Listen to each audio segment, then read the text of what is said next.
time, the hospital overshadowed the market. We have the largest grain market of West Africa, one of the largest. Crude items are moved here to our neighbors and across Nigeria. Now, the reason why the hospital overshadows the market is because of stigma. Previously, this hospital was associated with Hauka and Hausa. We only have mad people being treated here, being secluded here. And this is part and parcel of the history of psychiatry. That started a long time ago. You know, not only the patients, even the workers. Stigma does not stop on the patient only. If you work in psychiatry, you are no different from the patients.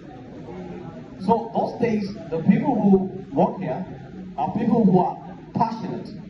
They are interested, but nobody, even during the state government era, wants to go to Dawanau. But we want that to change. Unfortunately, that was years back, and that was part of what is called the institutionalization years. This hospital was an asylum before 2 years ago. An asylum is a big hospital where you keep large number of patients, usually with mental illness, and you neglect them. And this hospital was neglected before also. Somebody told me that behind that acute people was a graveyard. There are patients who were here, they were brought here, and they die here. You enter psychiatry, you don't go out. You remain there forever. Can you imagine 1936? Whenever we go to conferences and people talk about their hospitals, you say, they look at this logo and they see 1936. They were surprised. How can you have a hospital in 1936? When I do the math, that's 87 years. That was 2023. Now is 89 years. This hospital is an octogenarian, an old man. So it has been there for a long period of time.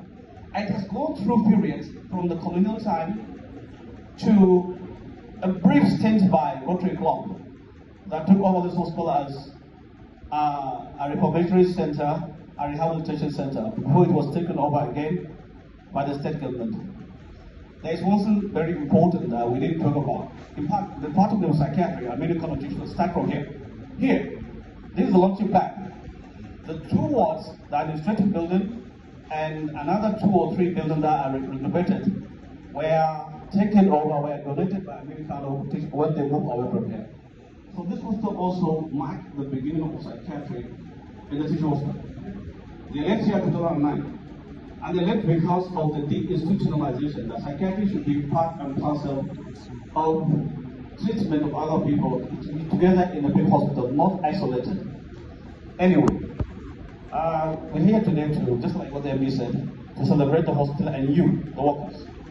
Because you cannot have a hospital without workers.